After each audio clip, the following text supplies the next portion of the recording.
I think I'm recording now. It'll just save it and then I can post it online.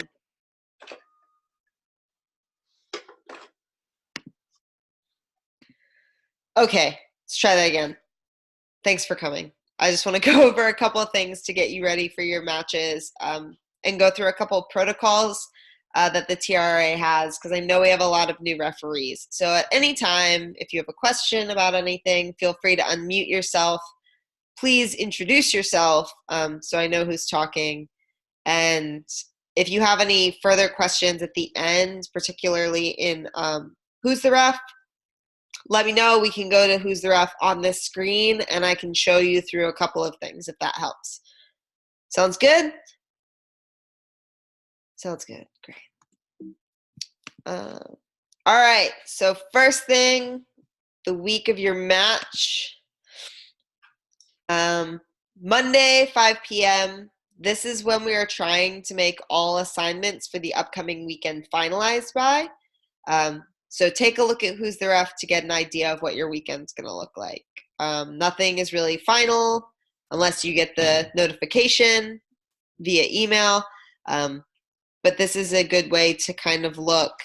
If you got a notification that you're refereeing a match, you can look on and be like, oh, I have a ref coach, or I've got a full team of 3, what have you. So Monday, 5 p.m., it's a really good time to do that. And if you have any questions or concerns really about your schedule, feel free to email Sean Martin. He is our TRRA assigner. So he does basically all of the assigning besides sevens and tournaments, those of which I do. But we work together a lot, so email him. Cool. Wednesday, 9 p.m. The home team is responsible for contacting you via email. So their deadline is Wednesday at 9 p.m. That's when they need to email you, let you know what time the game is, where the game is being played. Yeah, that's about it. What they shouldn't be doing is they shouldn't be adding on extra games. They shouldn't say something like, oh, we have a B side and we also need a ref for that. If the teams change a kickoff time and that affects your availability to cover the match, feel free to loop Sean and I in on that email and let us know because we have to find someone else to cover that match.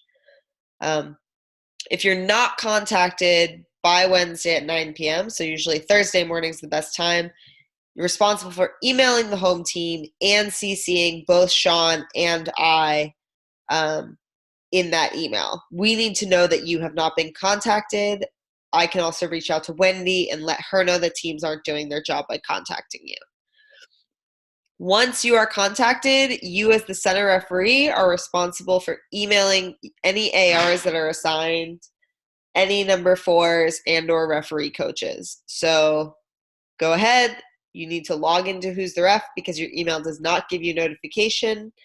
You need to log in and check and make sure if you have a referee coach assigned or any ARs assigned. If Sean or I assigns any coaches or ARs last minute, like after this time, we will email them. So you don't have to constantly check every 5 minutes and make sure they've been assigned. But if they're assigned by Wednesday at 9 p.m., when you've been contacted by the home team, you have to reach out to them. Cool? Cool. If you're not contacted at all and you reach out to them and they don't email you and you're not getting communication, don't show up for a match. It is not on you. You don't have to take responsibility for this. This goes to the TRU and is not our problem. So make sure you're looping in Sean and I, and yeah, enjoy your Saturday. Cool. Match day preparations. This is a really important slide, guys. Scott says this is the most important thing. So that morning, wake up nice and early. It's game day. Got to get ready. Eat breakfast. Pack a snack. All important stuff. Do your hair. Don't spend all your time at the field combing your hair. Do that at home. Show up, look real nice. Cool. This is a very important slide, guys. Really focus on this. When you arrive to the pitch, as referees, as ARs, even, I mean, you can argue referee coaches and number fours maybe can show up a little closer to the time. But if you're refereeing in the middle or on the sideline, at least an hour prior to kickoff, you need time to do your job. You need time to talk to the teams. When you arrive, you want to look professional. We are being brought out to do a job, so you don't want to really show off in crop top and booty shorts. Jared, can't wear it, sorry. Look professional. You can wear a TRRA training shirt, a polo, any really, like, you know, whatever you want to warm up in, t-shirt if it's cold, jacket, but you're there to do a job. So preferred referee hair product, I don't know, you're gonna have to ask out for that one.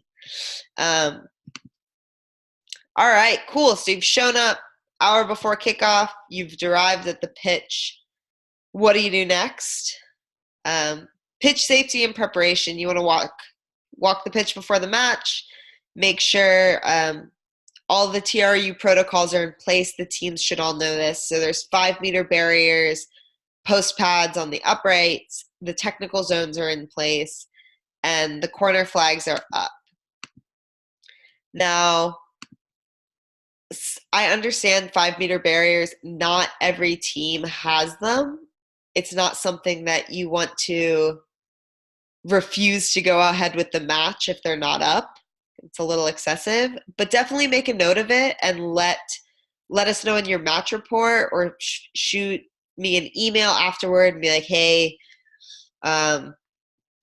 Austin Huns didn't have any barriers up, any 5-meter barriers. People were coming right up to the sideline.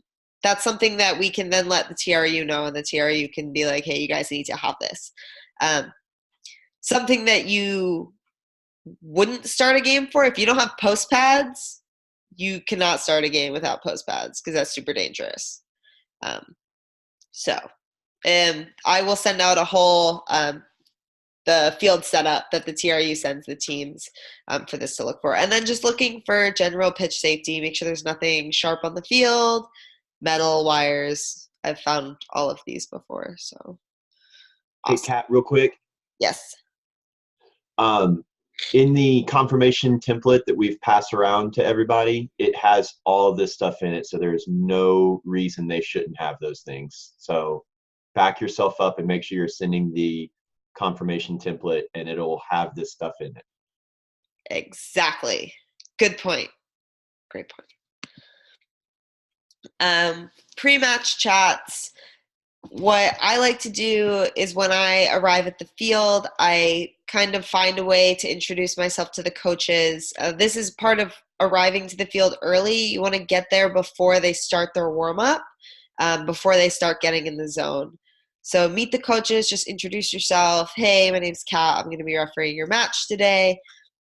And then ask them when's best for you to do a front row chat. So I'd like to speak to your front rows. Is there a time that works best for you? Most teams will have a time that they either right before they split, backs and pack, or whatever, and they'll be like, oh yeah, 25 minutes before kickoff. Cool, awesome, I'll come over then. What you don't want to do is kind of go over and be like, we need to have the front row chat right now, and stop them from doing their warm-up and, you know, break their concentration, because it's the biggest thing they're going to do that week, right? It's their game day and they're in the zone. So just introduce yourself and find a good time. What works for the teams.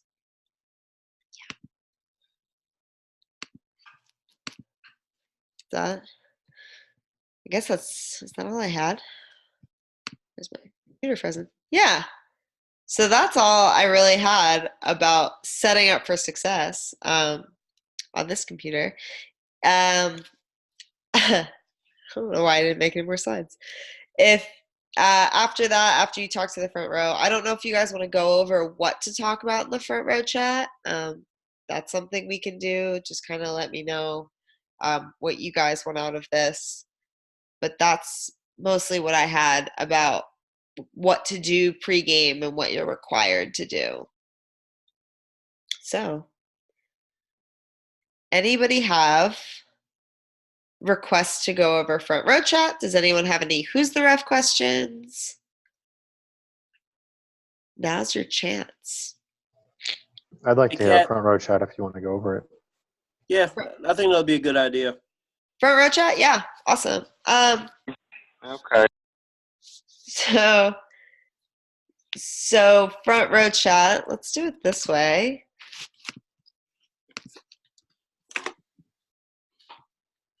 Why don't you guys tell me what you think needs to be covered in the front row chat? Go. Yep. I think one of the first things is going to be talk a little bit about your cadence and your expectations as far as the crouch bind set.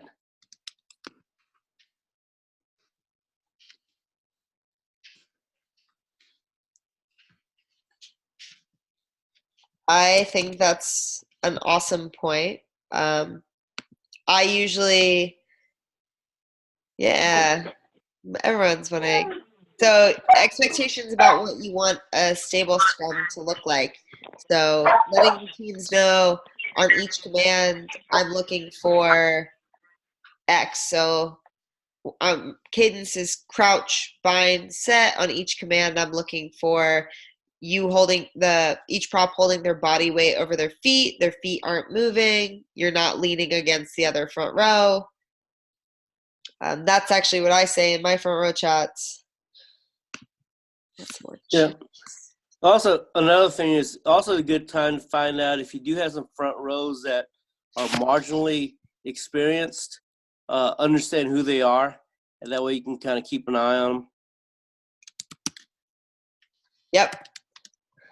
Awesome. Another thing, go, hey, has everyone played in the front row before? Someone's like, nope, first time. It's like, cool. So knowing a bit more. Paul's doing push-ups in case you guys didn't feel like you were doing enough right now. He's listening to this call doing push-ups. Mm. I feel outmatched. What else do we want to talk about in the front row chat?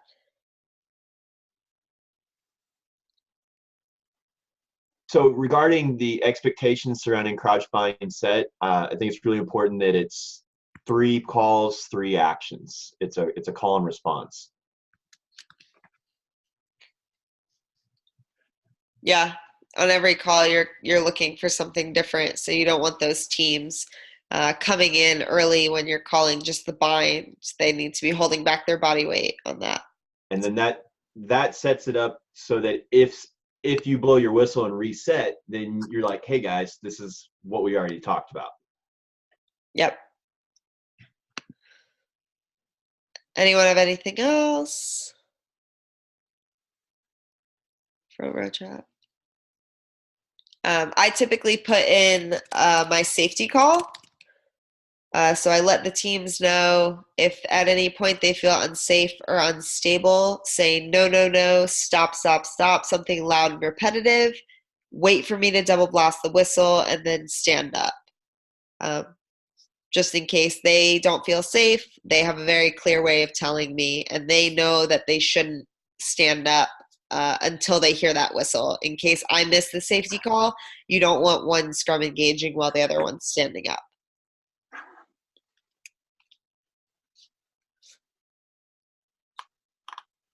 Does anyone have anything about, does anyone put anything about rewarding legal dominance in their front row calls or front row chats? I hadn't yet.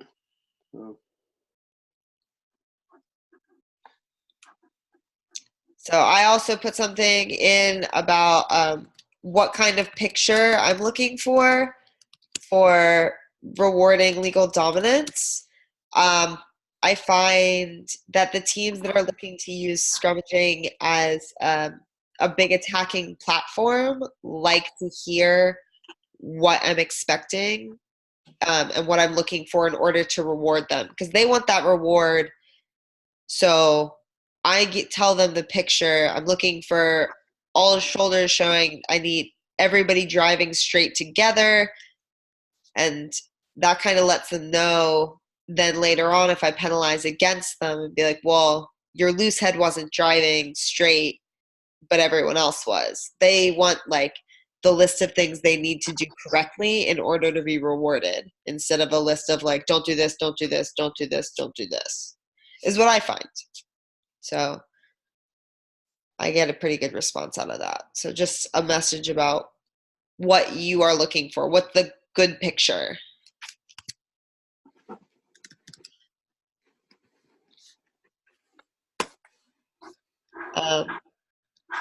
But yeah, realistically, this should be a pretty short chat. Teams before the game, an hour before the match, 30 minutes before their match, they're not, one, really not paying attention, and two, they're really not going to change their game plan based on whatever you say. So it's not the time to be, making waves and doing something completely new. It's kind of just a chance to say before the match, like, these are all the things that we're going to have. And then in the match, kind of like Sean said, if they're not doing it in the match, you'd be like, look, we talked about this earlier. Gives yourself a little place to go back to. Think about as like setting credibility. I know not everyone's had experience in the front row, but if you can go in there with a solid, front row chat, like memorized, clear, concise, that gives you some backdoor stuff. Yeah, I also like the same. Sean talked about having the same front row chat. I have the same chat for every game I referee, and I've memorized it, and I've changed it on myself. Just tweaked it a little bit when I find things that really work and things that really don't work. I practice it in my car. So it's just something you go up and you're not searching for words. You know exactly what you're going to say. So, cool. Anybody else have any other questions, comments about the front row chat? Hey, Kat, this is Jared. Just to drive home one point that I think both you and Sean brought up, not necessarily trying to change behaviors, but you're looking for a way to say, this is what I'm going to be watching for, and if I don't see those, then we're going to have to inject ourselves into the match. So the front row chat's an opportunity to share that expectation rather than influence their behavior, just to reinforce what both of you had mentioned previously. Yes, good stuff. Very good. Paul. Sorry, go ahead. Hey, this is Rod. Just as a suggestion, sometimes I bring in the scrum half in the front row discussion, so that helps with some of the communication. And also, you can talk a little bit about stuff like the pocket and stuff like that. Everybody understands. Yeah, I actually think that's a great point that I didn't bring in. Who you're bringing into the front row chat. So obviously, you're starting front row subs, and then scrum half. I also bring in the scrum half just so I can talk about quick taps. I find this is a good opportunity because if we're talking about the scrum, if you ever have a penalty at the scrum, it's kind of a question of where the quick tap penalty can be taken. So I let the scrum half know that the tap has to be taken at the mark. I'm not necessarily standing at the mark, so they need to take it at the mark, not at me. And something like at the scrum, that would be at the back of the scrum. So if a 9 comes running over to you, you penalize the scrum, they come running over to you and you tap it, and then they run away. You've already told them that I'm not always standing on the mark. This is a great point, Rod. I also bring in the 9. Cool. Awesome. Everyone feel a little bit better about what they're going to say in that front row chat? Yeah. Cool. One other thing, I guess, so we're all on board, and there's always the question, when's the ball coming out? I just want to make sure everybody is in agreement as far as what we're telling them, because I got this a lot in the last few years. Well, so-and-so referee said the ball is out when it's coming out, when this is happening, and someone else says, no, it's this and that and stuff. So I think this might be a good time just to kind of clarify what we're all going to be telling everybody. I'd like to make it really simple. It's out when it's out. Don't answer the question. Like I say that, like, hey, any questions besides when the ball is out, because the ball is out when it's out. Yep. That's what I try to keep it as simple as possible.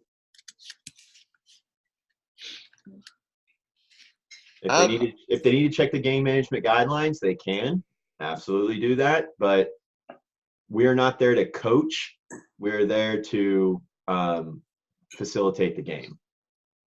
I think that's a good point. I typically say when it's clear of the bodies and leaving the breakdown.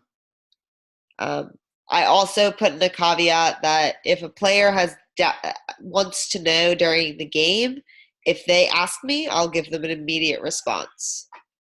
That's something that I've been able to put into my game because I have learned to manage multiple things at once. So if you're a newer ref, you might not want to say that because it might stress you out having to answer the question. I usually get a question once a game. Is it out? And I say no.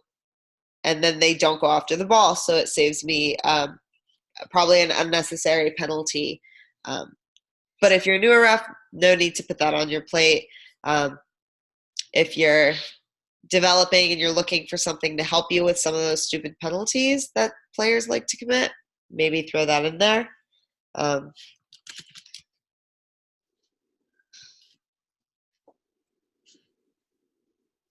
So that's just what I like to do. Does anyone else have any thoughts about the ball being out?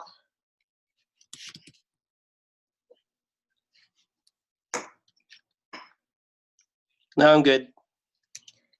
Cool. I also feel with the ball being out, I feel a little bit of responsibility to protect the 9, and 2, just create a better playing level for yourself by not letting the 9 get attacked all day on balls that like may or may not be out. If you're going to let the defensive players at the fringes kind of creep on that ball at the back of the ruck all day just because it's an inch beyond the player's last foot, you're going to set yourself up for a really challenging match. So that's just something to think about. If you give yourself more space in the game, then you're going to have an easier game to manage. Do we announce when the ball's out? No way. I mean, you can say it sometimes, I guess. If somebody's like yelling at you, they're like, what? Ball's out. But I never say it before anyone wants to do anything. I usually say after something has already happened and players seem confused. If that makes sense. There is to throw up your hands in the air and say, yeah, the ball was out and the tackle was clean, play on. Right? Throw your hands up in the air. Wave them like you just don't care. The Jerome Garces. For me, it's up. For me, it's up.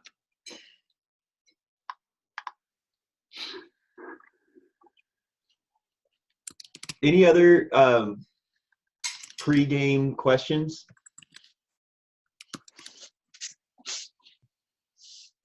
Yeah, guys, anything like that you think happens before a match? I mean, week of, like administrative stuff that Sean and I can help you out with, or just day of issues with coaches, or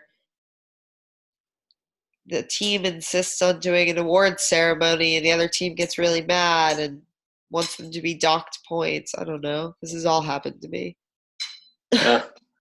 Okay, Andrea's asking a question about red card submission. Do you want to pull up Who's the Ref? Yeah, I'd love to. That is something I definitely can do. While this is happening, everyone, we ideally work on a timeline where we want you to know that you have a game by Monday. Unfortunately, people turn these games down like on Tuesdays and Wednesdays, and I have to find emergency people to do things. So if you know you can't do a game, the sooner you turn it down, the sooner I can find someone else. And then please keep your Who's the Ref availability up to date, because it's really annoying to assign someone to a game and then someone says, oh, I have this going on. And I'm like, well, the only way that I can assign you is that your availability is open in Who's the Ref. I cannot assign you unless you show as available. So I know I've been guilty of it every once in a while. My availability has changed, and then something happens. I said, ooh, I can't do that. But the better information you keep on Who's the Ref, the better job I'm going to be able to do to assign referees. Yeah, great points. So Who's the Ref? Everyone should be super familiar with this. I have many more things on my side of my screen than you should. So fixtures, look at the dates, competitions, organization, Texas.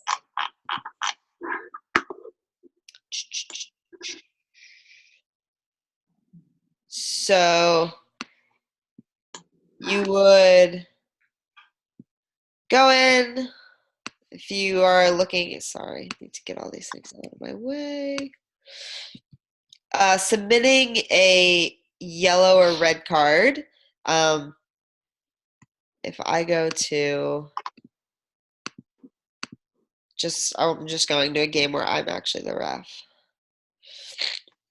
So assigning further out.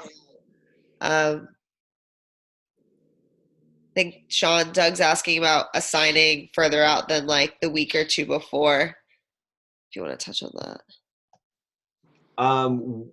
We cannot do that right now because we don't have people that have their availability more than 2 or 3 weeks out.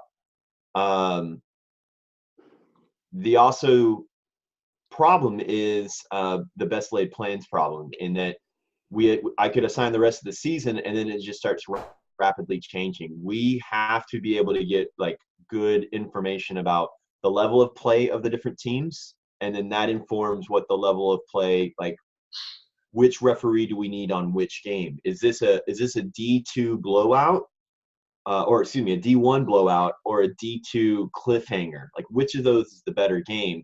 And right now we're not getting very good information about that. I would expect that as we get closer to the prime season, where we're having 17, 20 games a weekend, we will probably be scheduling those on a further date range.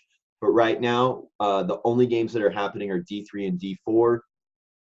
It gets real crazy come January 11th. So I would expect the TRRA board to have a better program in line in mid-December and start scheduling out a little bit more. But really, we don't want to put people out there and then the game is kind of like this is not the appropriate game for the appropriate referee.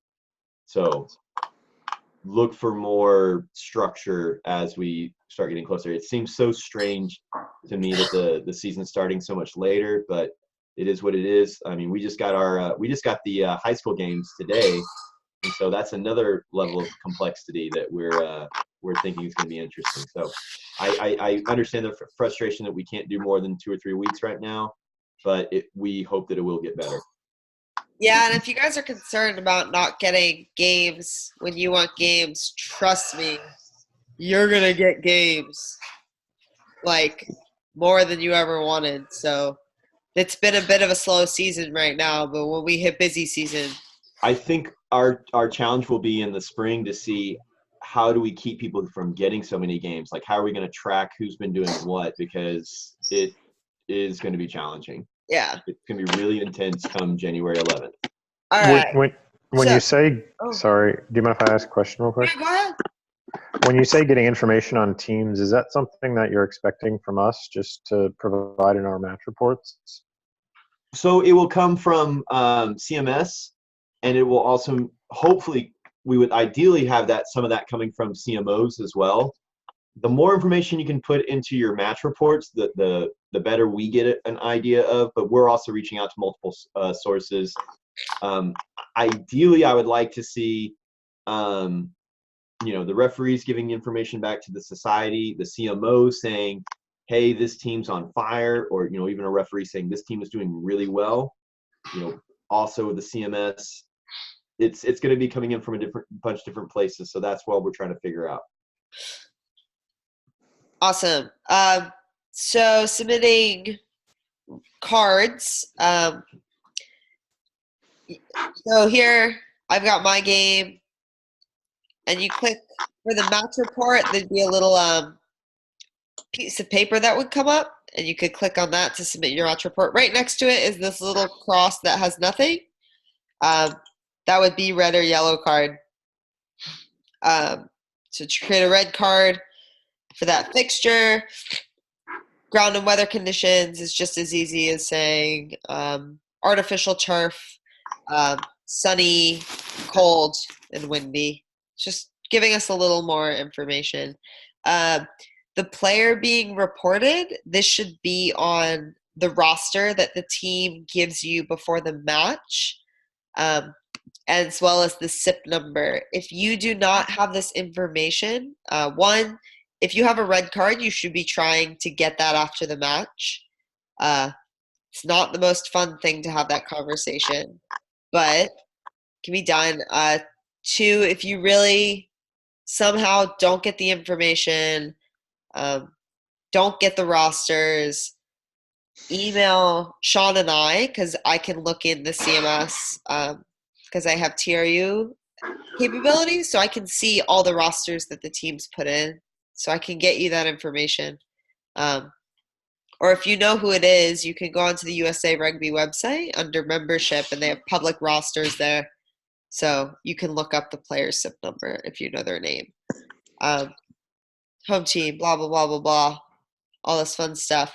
If the player is ordered off further to the report of an AR, so this is something you would only click if the AR flagged it and you saw nothing, because that's an assistant referee report that's needed, or if whatever you saw was bumped up on the report of an AR. If you said something, you went over how to talk with your AR, and I was like, I've seen them, shouldering each other, I'm thinking penalty only, and your AR is like, I saw someone punch someone else in the face, red card, then that's something that the AR needs to be filling out a report. Law cited, all great, your detailed report, and then you need to check that box, which means it's the final version, and then you need to submit it. If you just press the save, then we never get it. The disciplinary chair never gets it. So you need to tick that little box. It's the same for match reports. Make sure you're ticking that little box. Make sure you're submitting your match reports. Cool. And then when you go back, it should come up underneath the match as a little card, so you know that it's already been submitted. Yes. Thank you, Doug. The DC needs as much information as possible. So if you can be really specific in that and kind of build up, let's look at this one. Cool. So we're at a ruck. Number 4 from this team came charging in, leading with their shoulder, arm tucked behind, made direct contact with an opposing player's head. No mitigating factors. So easy. Like if you're reading this statement, you should agree with whatever card color it is. So that statement needs to be descriptive enough that everybody reads that and is like, sounds like a red card. There's no doubt. That makes sense? Cool. Make sure you're submitting all cards, red, yellow. We're not going to make fun of you for it. We really just need to know what's happening in these games. And the DC needs it because if it's a repeat offender and they're getting yellow cards every game for something, we need to know that because that's not cool. Awesome. Anybody else have any questions? Who's the ref related? Big fan of Who's the Ref. Hey, Kat, you mentioned something that maybe should be discussed in the pre-match. And as far as best practice, as far as getting the paperwork, has everybody been demanding the paperwork, the rosters, prior to the match, or you've been picking it up afterwards, or not? I typically is expecting the paperwork, but I don't know if everyone else has been doing that.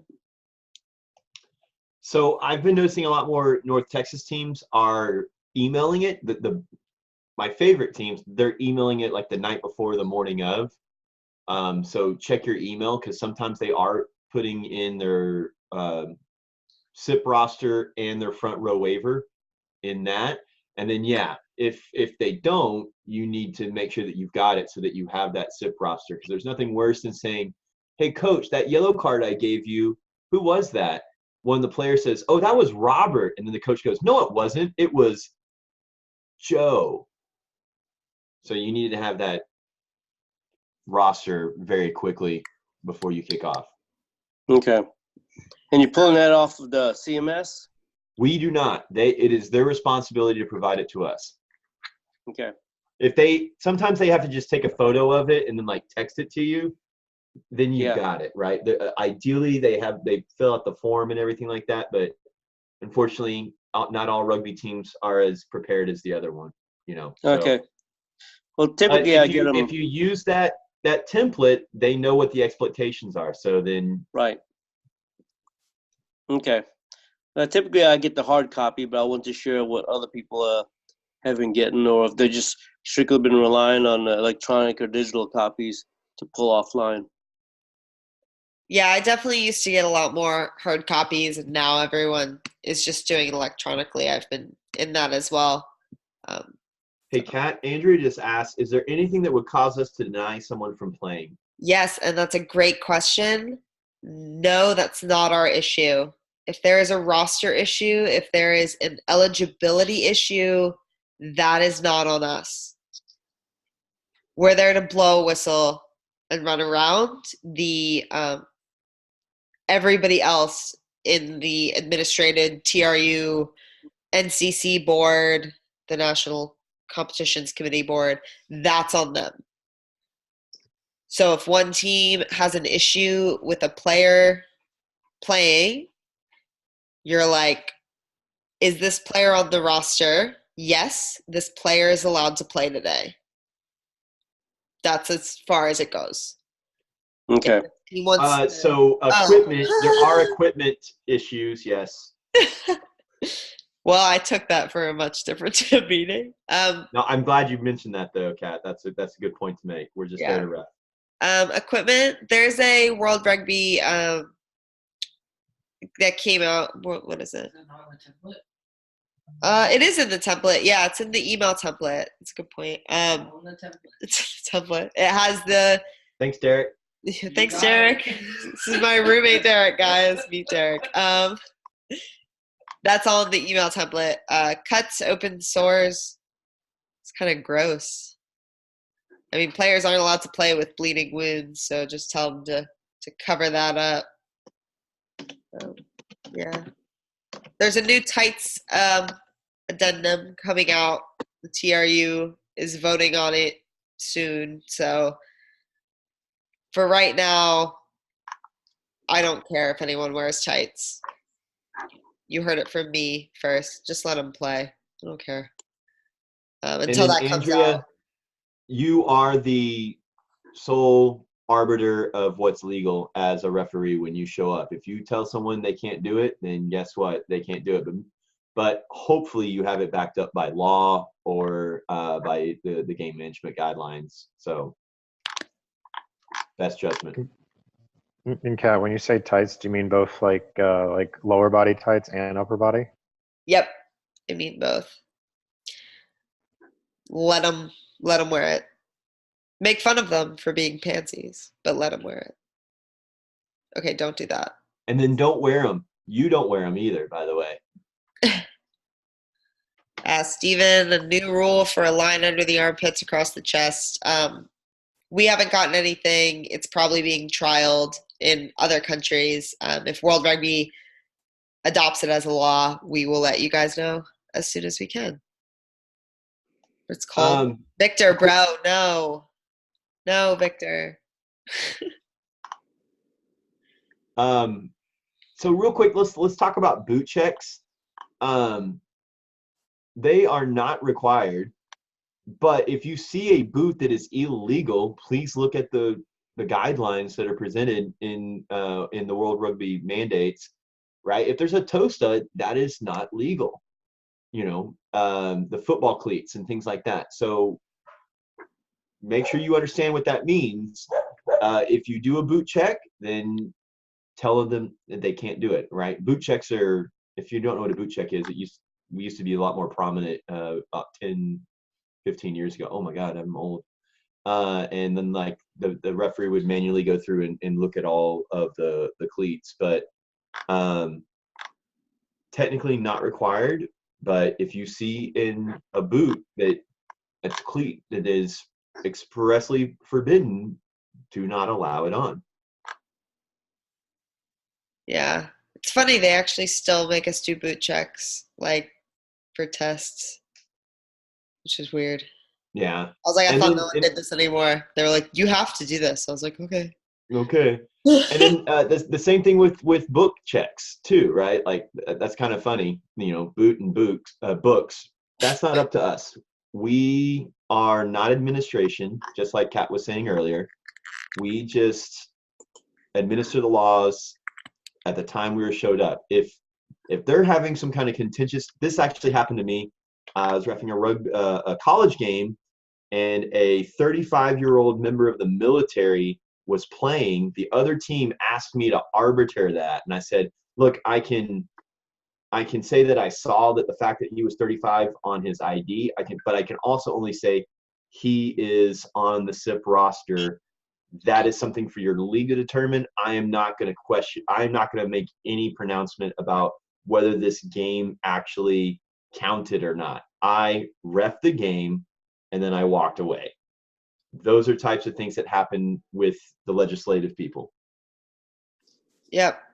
Morris also mentioned metal studs when they've been walked across concrete have a sharp edge. That's exactly what I check when I have to do boot checks at the next level. Is I run a hand over all those metal boots, make sure nothing cuts me. So, you know, at the end of the day, it is up to you as the referee. And if you allow it on the field and there is an issue, you know, could come back down to you. So just things to be wary of, you know. Are we all NASO registered again or updated? Yes, we are. If you are a SIP paying member, which means you've paid dues to the TRRA, you are a member of NASO, which provides you with extra insurance. One of those great reasons to be a member of the TRRA. So yes, we did up everyone else on that. Okay.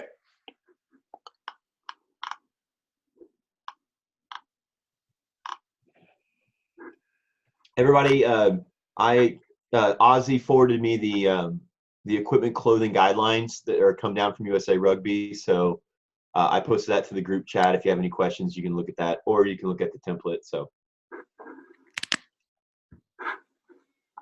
cool. Anyone else? Any other questions? Is it template and operating guidelines in the TRU?